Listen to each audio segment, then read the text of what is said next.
Today, we are faced, I think, with the approach of what may be called the ultimate revolution, the final revolution, where man can act directly on the mind-body of his fellows.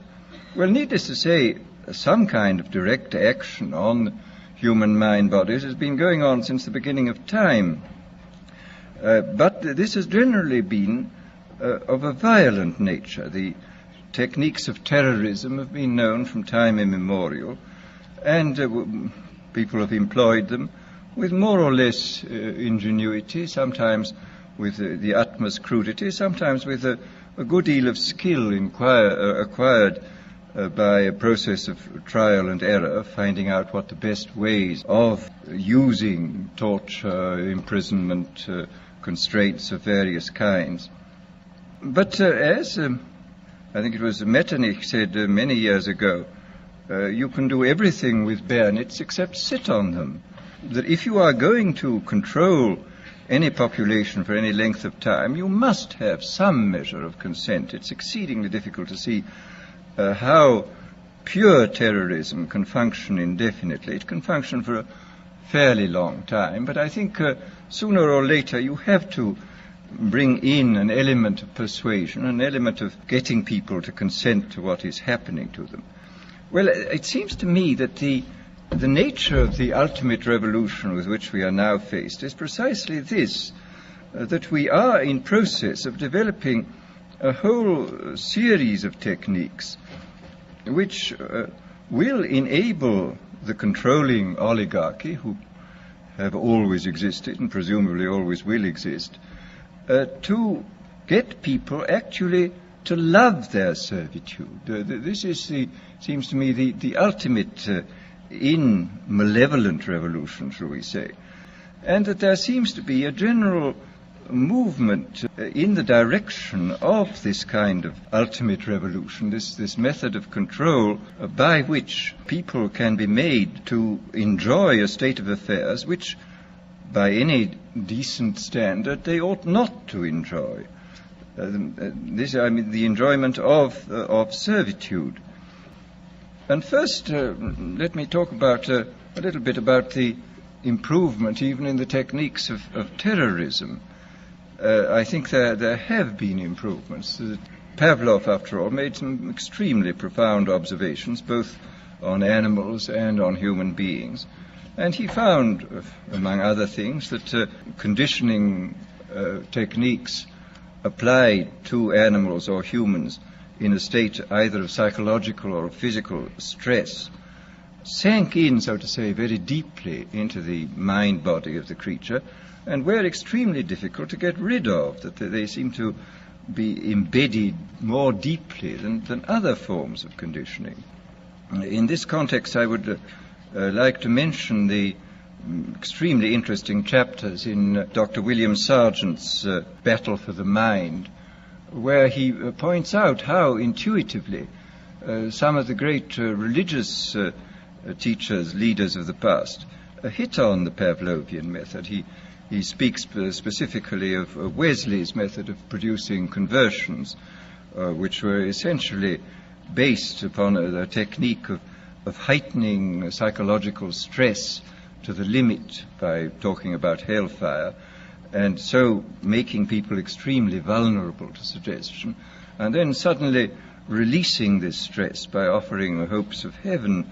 And this is a very interesting chapter of showing how completely, on purely intuitive and empirical grounds, a skilled natural psychologist, as Wesley was, could discover these Pavlovian methods. Well, as I say, we now know the reason why these techniques worked, and there is no doubt at all that we can, if we want to, carry them much further than was possible in the past. And of course, in the recent history of brainwashing, both as applied to prisoners of war and to the lower personnel within the Communist Party in China, we see that the Pavlovian methods have been applied systematically and evidently with extraordinary efficacy. I mean, I think there can be no doubt that by the application of these methods, a very large army of totally devoted people has been created. The conditioning has been driven in, so to say, by kind of psychological iontophoresis into the very depth of the people's being, and has got so deep that it's very difficult for it ever to be rooted out. And these methods, I think, are a real refinement on the older methods of terror, because they combine methods of terror with methods of acceptance, that the person who he is subjected to a form of terroristic stress, but for the purpose of inducing a kind of voluntary, quotes, acceptance of the state and the psychological state into which he has been driven, and the state of affairs within which he finds himself. So that, as I say, there has been, I think, a definite improvement, shall we say, even in the techniques of terrorism. Well, then we come to the consideration of other techniques, of non-terroristic techniques for inducing consent and for inducing people to love their servitude.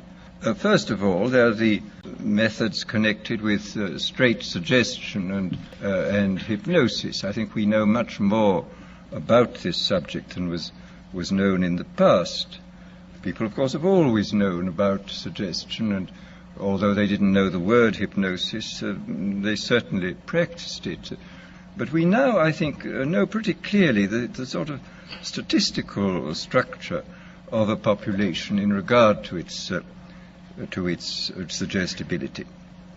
It's very interesting when you look at the findings in different fields. I mean, in the field of hypnosis, in the field of administering placebos, for example, in the field of general suggestion in states of drowsiness or of light sleep, you will find the same sorts of orders of magnitude continually cropping up. You will find, for example, that the experienced hypnotists will tell one that the number of people, the percentage of people who can be hypnotized with the utmost facility, just like that, is about 20%. That about a corresponding number at the other end of the scale are very, very difficult or almost impossible to hypnotize, and that in between there lies a large mass of people who can, with more or less difficulty, be hypnotized, that they can gradually be, if you work hard enough at it, be got into the hypnotic state. And in the same way, the same sort of figures crop up again, for example, in relation to the administration of placebos. A big experiment was carried out 3 or 4 years ago in the General Hospital in Boston on post-operative cases where several hundred men and women suffering comparable kinds of pain after serious operations were given injections whenever they asked for them, whenever the pain got bad, and the injections 50% of the time were of morphia and 50% of the time were of distilled water. And about 20% of those who went through the experiment, about 20% of them got just as much relief from the distilled water as from the morphia. About 20% got no relief from the distilled water, and in between were those who got some relief or got relief occasionally. So here again we see the same sort of distribution.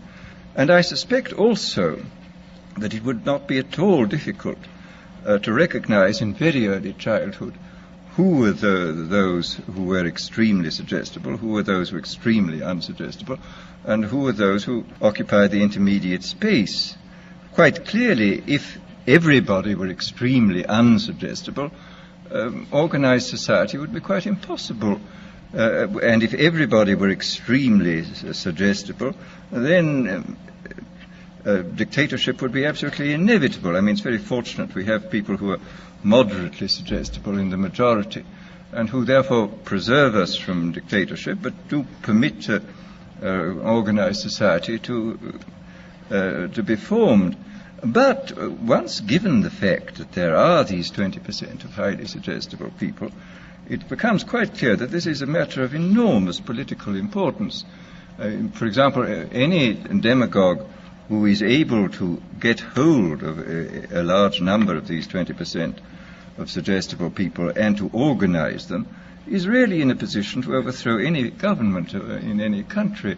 And I mean, I think this, after all, we've had the most incredible example in recent years of what can be done by efficient methods of suggestion and persuasion in the form of Hitler.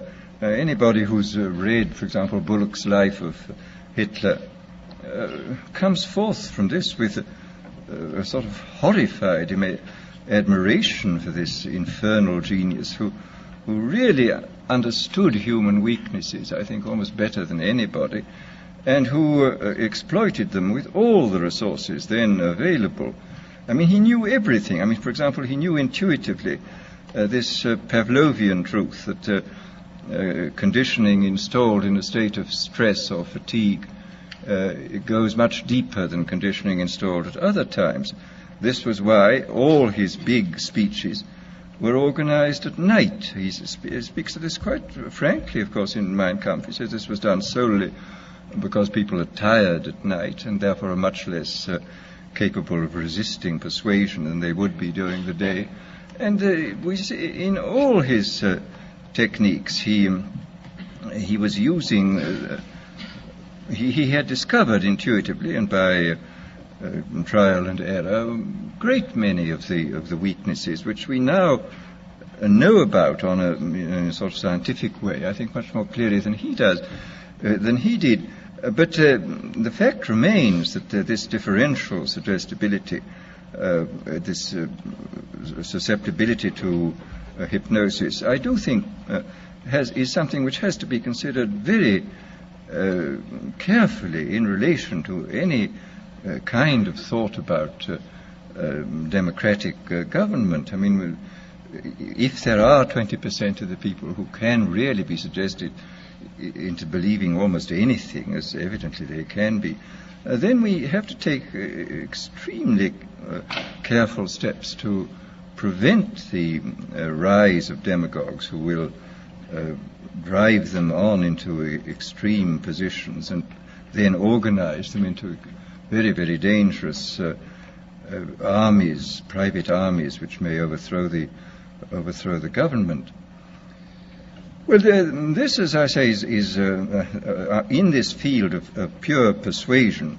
I think we do know much more than we did in the past, and obviously we now have mechanisms for multiplying the demagogue's voice and image in a quite hallucinatory way. I mean, the television and the radio, Hitler was making enormous use of the radio. He could speak to millions of people simultaneously. I mean, this alone, of course, creates an enormous gulf between the modern and the ancient demagogue. The ancient demagogue could only appeal to as many people as his voice could reach by the yelling at his utmost, but the modern demagogue can touch literally millions at a time, and of course with the multiplication of his image, he can produce this kind of hallucinatory effect, which is of enormous hypnotic and suggestive importance. In these techniques, where the object of application is the human being, you're obviously up against the most dangerous situation. And what will be the temptation for those in power? I mean, after all, we pray regularly not to be led into temptation, and this is a very profound and important prayer. I mean, experience sadly shows that if we are tempted long enough and strongly enough, we almost invariably succumb, and that the whole process of setting up a decent society is essentially setting up a society in which temptations to abuse power and shall be reduced to a minimum. But these new techniques, I think, do constitute a series of very powerful temptations, which to those in authority may finally turn out to be irresistible. I hope not, but I think what you say is something which we have to think about. I mean, that this might be applied with justification, as you say, in the highest patriotic and moral terms, even in democratic societies. I trust not, but one never knows. In our world, there will be no emotions except fear, rage, triumph, and self-abasement. The sex instinct will be eradicated. We shall abolish the orgasm. There will be no loyalty except loyalty to the party. But always there will be the intoxication of power. Always, at every moment, there will be the thrill of victory, the sensation of trampling on an enemy who is helpless. If you want a picture of the future, imagine a boot stamping on a human face forever.